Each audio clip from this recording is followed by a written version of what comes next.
Hi everyone, welcome to Triple K English channel. This is Kiran Kumar. In this video, we are going to learn how to change imperative sentences into reported speech. Reported స్పీచ్లో imperative sentences ఉన్నప్పుడు ఏ విధంగా change చేయాలి అనేది తెలుసుకుందాం. మా ఛానల్ని వీక్షిస్తున్న వారు సబ్స్క్రైబ్ చేసుకుంటారని కోరుకుంటున్నా. Please subscribe my channel. Bell icon press చేసి నోటిఫికేషన్స్ అప్డేట్స్ ఎప్పటికప్పుడు పొందగలరు. Direct and indirect speech. In our previous sessions, we learned how to change assertive sentences and interrogative sentences into reported speech. మన యొక్క గత విభాగాల్లో direct and indirect speech విభాగంలో assertive sentences, interrogative sentences వచ్చినప్పుడు వాటిని reported స్పీచ్లోనికి ఏ విధంగా మార్చాలి అనేది తెలుసుకున్నాం. In this session we are going to learn how to change imperative sentences into reported speech. ఈ సెషన్లో ఇంపెరేటివ్ సెంటెన్సెస్ ఉన్నప్పుడు రిపోర్టెడ్ స్పీచ్లోనికి వాటిని ఏ విధంగా చేంజ్ చేయాలి అనేది తెలుసుకుందాం. Imperative sentences contain meaning as advice, ask, order, request, command, urge and beg. Imperative sentences అంటే ఏంటి అనే విషయం మనకు తెలుసు. ఈ అర్థాలనిచ్చేటువంటి వాక్యాలు మనము ఇంపెరేటివ్ సెంటెన్సెస్ అని చెప్పి చెప్తాం. Advice, ask, order, request, command, urge and beg. ఈ పదాలు అర్థాలు ఇచ్చేటువంటి ఈ పదాలు కలిగినటువంటి వాక్యాలను మనము ఇంపెరేటివ్ సెంటెన్సెస్ అని చెప్పి అంటాం. While changing imperative sentences into reported speech we follow these rules.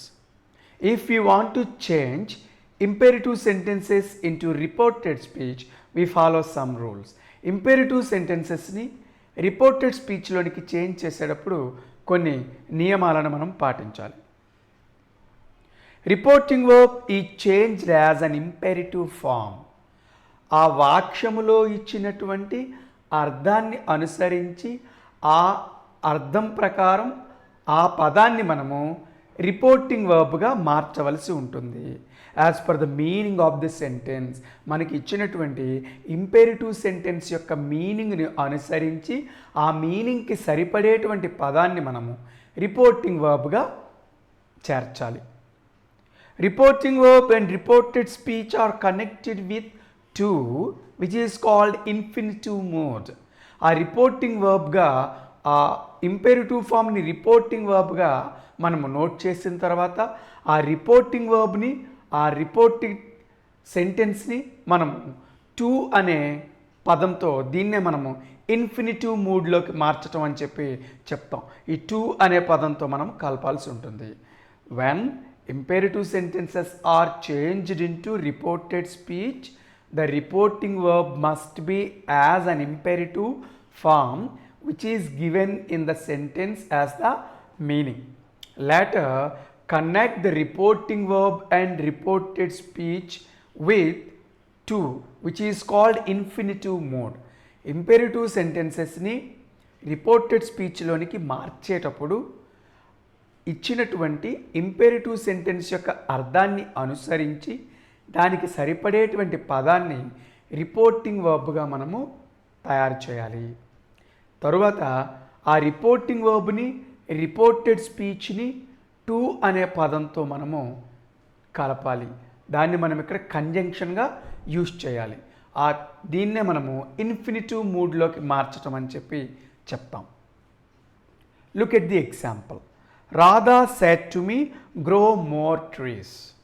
ఇక్కడ మనము గమనించినట్లయితే గ్రో మోర్ ట్రీస్ అనే పదాన్ని అనుసరించితే మనకి ఇది ఇంపెరేటివ్ సెంటెన్స్లో ఉంది అని అర్థమవుతుంది. గ్రో మోర్ ట్రీస్ అంటే ఆమె అర్జ్ మనల్ని ప్రాధేయపడుతుంది, ఎక్కువ మొక్కలు పెంచండి అని ప్రాధేయపడుతుంది. కాబట్టి ఇక్కడ ఇంపెరేటివ్ యొక్క అర్థం ఏంటంటే ప్రాధేయపడటం. దీనిని మనము ఇంగ్లీష్లో అర్జ్డ్ అనే పదాన్ని మనము రిపోర్టింగ్ వర్బ్గా తీసుకోవాల్సి ఉంటుంది. అర్జ్డ్ అంటే ప్రాధేయపడటం. సో ఇప్పుడు చూడండి, ఆ సెడ్ టు అనే పదాన్ని అర్జ్డ్గా మార్చాము. రాధా అర్జ్డ్ ఆ మీ అనేది నోట్ చేస్తాం. ఇందాక మనం చెప్పుకున్న రిపోర్టింగ్ వర్బ్ని రిపోర్టెడ్ స్పీచ్ని టు అనే కంజంక్షన్తో జాయిన్ చేయాలి అని చెప్పి ఇక్కడ ఇన్ఫినిటివ్ మూడ్లోకి తీసుకురావాలి కాబట్టి టు అనే పదాన్ని నోట్ చేసాం. యాజ్ యూజువల్గా ఆ రిమైనింగ్ సెంటెన్స్ని మనం ఇక్కడ రాస్తాం. గ్రో మోర్ ట్రీస్ అని చెప్పి మనము నోట్ చేయటం జరుగుతుంది. ఇక్కడ మనకి టెన్స్ ఫామ్తో ఎటువంటి పని మనకి లేదు. గతంలో అయితే అక్కడ ఉన్నటువంటి టెన్స్ ఫామ్ని దాని యొక్క కరస్పాండింగ్ పాస్ట్ టెన్స్లోనికి మార్చాలి అని చెప్పుకున్నాం. ఇక్కడ ఆ విధానాన్ని మనం పాటించాం. ఆ రిపోర్టింగ్ వర్బ్ని ఆ యొక్క ఇంపెరిటివ్ ఫామ్ ఆధారంగా ఆ అర్థం వచ్చేటువంటి పదాన్ని మనం తీసుకోవటం జరుగుతుంది. నెక్స్ట్ ఆ రిపోర్టింగ్ వర్బ్ని రిపోర్టెడ్ స్పీచ్ని టు అనే పదంతో మనము జాయిన్ చేయాలి. అందుకే రాధా సెడ్ టు అన్నాం. ఇక్కడ ప్రాధేయపడుతుంది కాబట్టి అర్జ్ కాబట్టి రాధా అర్జ్డ్ మీ టు అనే పదంతో అక్కడ రిపోర్టింగ్ వర్బ్ని రిపోర్టెడ్ స్పీచ్ని మనము కలపటం జరుగుతుంది. To grow more trees. ఈ విధంగా Radha urged me to grow more trees. Come to the second sentence. He said to his son go out. Go out it is an imperative form. ఈ గో అవుట్ అనే పదం ఆధారంగా ఇక్కడ reporting verb మనము order అని చెప్పి మనము చెప్పచ్చు. గో అవుట్ అంటే ఇక్కడ ఆర్డర్ ఆజ్ఞాపించడం కాబట్టి ఈ సెడ్ టు ప్లేస్లో ordered. He ordered his son. ఆ రిపోర్టింగ్ వర్బ్ మొత్తాన్ని ఎలా చేంజ్ చేసామో చూడండి. గో అవుట్ అనే వాక్యాన్ని ఆధారంగా చేసుకుంటే అక్కడ ఇంపెరిటివ్ ఫాము ఆర్డర్ అనే అర్థం ఇస్తున్నట్టుగా మనకు అనిపిస్తుంది కాబట్టి ఈ సెడ్ టుని ఆర్డర్గా మనం చేంజ్ చేస్తాం. హీ ఆర్డర్డ్ ఈ సన్. ఇక్కడ టు అనే పదంతో ఆ గో అవుట్ని ఈ ఆర్డర్డ్ ఈ సన్ని మనము జాయిన్ చేయడం జరుగుతుంది. హీ ఆర్డర్డ్ ఈ సన్ టు గో అవుట్. ఈ విధంగా మనము ఇంపెరిటివ్ సెంటెన్సెస్ని రిపోర్టెడ్ స్పీచ్లోనికి చేంజ్ చేయాలి. Come to the third sentence. They said to him, please wait here. Please wait here. ఇక్కడ ఇచ్చినటువంటి ఇంపెరిటివ్ సెంటెన్స్ ప్రకారం ఇది మనకి రిక్వెస్ట్ అని చెప్పి అర్థమవుతుంది కాబట్టి సెడ్ టుని రిక్వెస్టెడ్గా మనం చేంజ్ చేయాలి. ద రిక్వెస్టెడ్ హిమ్ టు అనే పదంతో మనం జాయిన్ చేయాలి. ప్లీజ్కి బదులు రిక్వెస్ట్ యూజ్ చేసాం కాబట్టి ఆ ప్లీజ్ అనే పదాన్ని మనం ఇక్కడ తొలగించాల్సి ఉంటుంది. సో టు వెయిట్ హియర్ ప్లేస్లో మనకు తెలుసు రిపోర్టెడ్ స్పీచ్లోనికి చేంజ్ చేసేటప్పుడు హియర్ అనే పదం దేర్గా మారుతుంది. He requested him to wait there. He requested him to wait there. Fourth one. A criminal said to the judge, pardon me. Pardon me. A criminal said to the judge, pardon me. ఒక criminal జడ్జిని అడుగుతూ ఉన్నాడు, నన్ను క్షమించండి అని చెప్పి వేడుకుంటూ ఉన్నాడు కాబట్టి పార్డన్ మీ ఇది ఇంపెరిటివ్ సెంటెన్స్లో ఉంది కాబట్టి ప్రాధేయపడటం కాబట్టి ఇక్కడ బెగ్డ్ అనే పదాన్ని మనము ఇంపెరిటివ్ అర్థం ఇచ్చేటువంటి బెగ్డ్ అనే పదాన్ని రిపోర్టింగ్ వర్బ్గా తీసుకోవచ్చు. A criminal begged the judge. A criminal beg the judge. ఈ విధంగా రిపోర్టింగ్ వర్బ్ తయారు చేస్తాము. టు పార్డన్ మీ అని అతను అన్నాడు కాబట్టి అతనిని మనం అనాలి కాబట్టి మీకు బదులుగా హిమ్ అనే పదం మనం తీసుకొస్తాం. యాక్చువల్గా రూల్ పరంగా చూసినా మీ అనేది ఫస్ట్ పర్సన్ కాబట్టి అది రిపోర్టింగ్ వర్బ్లో ఉన్న సబ్జెక్ట్ పైన డిపెండ్ అవుతుంది. క్రిమినల్ జడ్జిని వేడుకున్నాడు అతనిని క్షమించమని చెప్పి కాబట్టి a criminal beg the judge to pardon him. So ఈ విధంగా ఆ రిపోర్టింగ్ వర్బ్ని అక్కడ ఇచ్చినటువంటి ఇంపెరిటివ్ సెంటెన్స్ యొక్క అర్థాన్ని అనుసరించి మనము ఏర్పాటు చేయాలి. Next come to the fifth sentence. The teacher said to the students, use the Oxford Dictionary. As per the meaning of the imperative statement, we arrange the reporting verb as recommended. ఇక్కడ ఉపాధ్యాయుడు తన విద్యార్థులకు చెప్పటం జరిగింది Oxford డిక్షనరీని ఉపయోగించండి అని. ఈ ఇంపెరిటివ్ sentence యొక్క మీనింగ్ ఆధారంగా రికమెండెడ్ అనే రిపోర్టింగ్ వర్బ్ని మనం తీసుకోవాలి. The teacher recommended to the students. ఈ రికమెండెడ్ తర్వాత టు అనే ప్రిపోజిషన్ యూజ్ చేయాలి. The teacher recommended to the students to use the Oxford dictionary. మనం చెప్పుకున్నాం ఈ రిపోర్టింగ్ వర్బ్ని రిపోర్టింగ్ స్పీచ్ని టు అనే పదంతో కలపాలి. ఆ విధంగా the teacher recommended to the students to use the Oxford Dictionary. ఈ విధంగా మనం టు రిపోర్టింగ్ వర్బ్ని రిపోర్టింగ్ స్పీచ్ని టు అనే పదంతో జాయిన్ చేయాలి. Next, my friend said to me, concentrate on studies. Concentrate on studies, it is imperative statement. As per the meaning of this imperative statement, we think the reporting verb must be as advised. So we write the reporting verb as advised. My friend advised me. Later we connect the reporting verb and reporting speech with to. ఇక్కడ మనం గమనించినట్లయితే concentrate on studies అనే ఇంపెరిటివ్ statement ఆధారంగా reporting వర్బ్ని అడ్వైజ్డ్గా తీసుకోవచ్చు, సలహా ఇవ్వడం. My friend set to బదులుగా advised note చేస్తాం. మై ఫ్రెండ్ అడ్వైజ్డ్ మీ, ఈ రిపోర్టింగ్ వర్బ్ని రిపోర్టింగ్ స్పీచ్ని టు అనే పదంతో మనం జాయిన్ చేయాలి. My friend advised me to concentrate on studies. Next, call the witness, serve the judge. Reporting verb serve the judge అనం, but అక్కడ ఆ డైరెక్ట్ స్పీచ్లో కాల్ ద విట్నెస్ అనేది ఇంపెరిటివ్ స్టేట్మెంట్గా మనకు కనపడుతుంది. కాబట్టి ఈ యొక్క అర్థాన్ని అనుసరించి మనము ఆ రిపోర్టింగ్ వర్బ్ని కమాండెడ్గా తీసుకోవచ్చు. సాక్షిని ప్రవేశపెట్టండి అని జడ్జి గారు ఆజ్ఞాపించారు కాబట్టి కమాండెడ్ అనేటువంటి రిపోర్టింగ్ వర్బ్ని మనం తీసుకుంటాం. ద జడ్జ్ కమాండెడ్ దెమ్, వారిని ఆయన ఆజ్ఞాపించాడు. కాబట్టి దెమ్ అనే పదం అక్కడ లేకపోయినప్పటికీ మనం నోట్ చేయవలసి ఉంటుంది. ఎవరిని కమాండ్ చేశాడు? వారిని కమాండ్ చేశాడు. The judge commanded them to call the witness. The judge commanded them అనేది రిపోర్టింగ్ వర్బ్. ఆ యొక్క reported speech to call the witness అనే దాన్ని మనము ఈ విధంగా నోట్ చేయాల్సి ఉంటుంది. Next, they said let us go to the cinema. They said let us go to the cinema. ఇక్కడ మనము డైరెక్ట్ స్పీచ్ని కేర్ఫుల్గా అబ్జర్వ్ చేస్తే రిపోర్టింగ్ వర్బ్ అనేది దే సెడ్ అని ఉంది, రిపోర్టింగ్ స్పీచ్ అనేది let us go to the cinema అని ఉంది.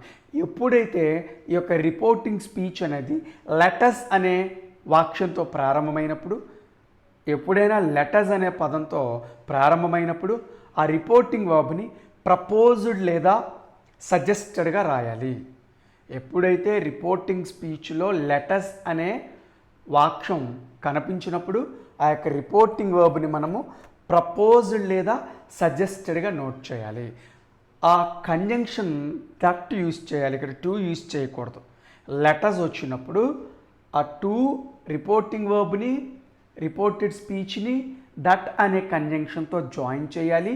నెక్స్ట్ వచ్చేటువంటి సెంటెన్స్లో క్లాజ్లో షుడ్ అనే హెల్పింగ్ వర్బ్ని యూజ్ చేయాలి. నెక్స్ట్ వచ్చే క్లాజ్లో షుడ్ అనే హెల్పింగ్ వర్బ్ని యూజ్ చేయాలి. అందుకే ఇక్కడ చూడండి, the said let us go to the cinema అన్న లెటస్తో స్టార్ట్ అయింది కాబట్టి రిపోర్టింగ్ వర్బ్ని ప్రపోజ్డ్గా తీసుకున్నాం. They proposed. ఇప్పుడు రిపోర్టింగ్ వర్బ్ని రిపోర్టింగ్ స్పీచ్ని దట్తో జాయిన్ చేయాలి, టూతో కాదు. దట్ లెట్ us అన్నాం, let plus us, asకి subject we అనేది ఫస్ట్ పర్సన్ పైన ఆధారపడుతుంది. వి అనేది ఫస్ట్ పర్సన్, ఇక్కడ రిపోర్టింగ్ వర్బ్లో ఉండేటువంటి సబ్జెక్ట్ పైన ఆధారపడుతుంది. రిపోర్టింగ్ వర్బ్లో ఉండేటువంటి సబ్జెక్టు దే కాబట్టి దే అనే పదాన్ని ఇక్కడ యూజ్ చేయడం జరిగింది. సో మనం షుడ్ అనే పదం తీసుకోవాలి. లెట్ us అనే వాక్యం వచ్చినప్పుడు షుడ్ అనే హెల్పింగ్ వర్బ్ని తీసుకుంటాం. Remaining go to the cinema అనేది మనం నోట్ చేయడం జరుగుతుంది. ఒకసారి చూడండి, లెటర్స్తో స్టేట్మెంట్ స్టార్ట్ అయినప్పుడు రిపోర్టింగ్ వర్బ్ని ప్రపోజ్డ్గా తీసుకోవాలి. అందుకే దే సెడ్ అనేదాన్ని దే ప్రపోజ్డ్గా తీసుకున్నాం. ఇక్కడ రిపోర్టింగ్ వర్బ్ని రిపోర్టెడ్ స్పీచ్ని దట్తో జాయిన్ చేయాలి. దట్ జాయిన్ చేసాము. లెట్ us, అస్కి సబ్జెక్ట్ వి అనేది first person.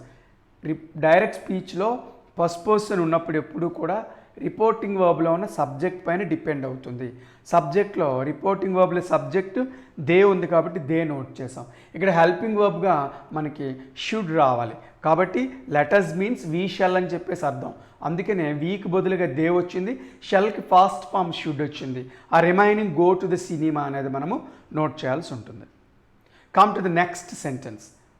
Vishnu said, let us not waste our time. Just we discuss when the statement is started with letters, we use suggested or proposed as a reporting verb and use the conjunction as that, and we use should in the next class.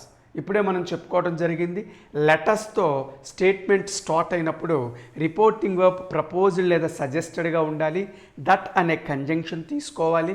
Next వచ్చేటువంటి క్లాజులో should అనే helping వర్బ్ని use చేయాలి. ఇక్కడ ఇచ్చినటువంటి sentence ఆధారంగా Vishnu suggested అంటాము. Let us means we shall అని చెప్పేసి అర్థం. అక్కడ అస్ అంటే మనకి రిపోర్టింగ్ వర్బ్లో ఉండేటువంటి సబ్జెక్ట్ పైన ఆధారపడుతుంది. అక్కడ విష్ణు అని ఉంది అంటే అది థర్డ్ పర్సన్ సింగులర్ అయినప్పటికీ ఇక్కడ వి వచ్చింది కాబట్టి మనము ఆ థర్డ్ పర్సన్ సింగులర్ యొక్క ప్లూరల్ దే కాబట్టి దే యూస్ చేస్తాం. ఇప్పుడే చెప్పుకున్నాం మనము షుడ్ అనే పదం ఇక్కడ యూస్ చేయాలి కాబట్టి లెటర్స్కి బదులు దే షుడ్ అని యూస్ చేసాం. నాట్ వేస్ట్ దేర్ టైం అనాలి. అవర్ టైం అని వారు అన్నారు కాబట్టి దేర్ టైం అని చెప్పి మనము చేయించాలి. ఈ విధంగా లెటర్స్తో స్టేట్మెంట్ స్టార్ట్ అయినప్పుడు మనము మిగిలిన ఇంపెరిటివ్ ఫామ్స్లా కాకుండా వీటి విషయంలో ఈ రూల్ని మనము ఫాలో అవ్వాల్సి ఉంటుంది. when letters is given in the statement, the reporting verb must be as suggested or proposed and should is used in the next class. ఇప్పుడు మనం చెప్పుకున్నట్టుగా లెటర్స్తో స్టేట్మెంట్ స్టార్ట్ అయినప్పుడు రిపోర్టింగ్ వర్బ్ని సజెస్టెడ్ లేదా ప్రపోజ్డ్గా నోట్ చేసి నెక్స్ట్ క్లాజ్లో హెల్పింగ్ వర్బ్గా షుడ్ని తీసుకోవడం జరుగుతుంది. ఈ విధంగా ఇంపెరిటివ్ సెంటెన్సెస్ని రిపోర్టెడ్ స్పీచ్లకి చేంజ్ చేయడం జరుగుతుంది. ఈ యొక్క లెసన్ని కేర్ఫుల్గా వాచ్ చేయండి. Thank you for watching. Please subscribe my channel.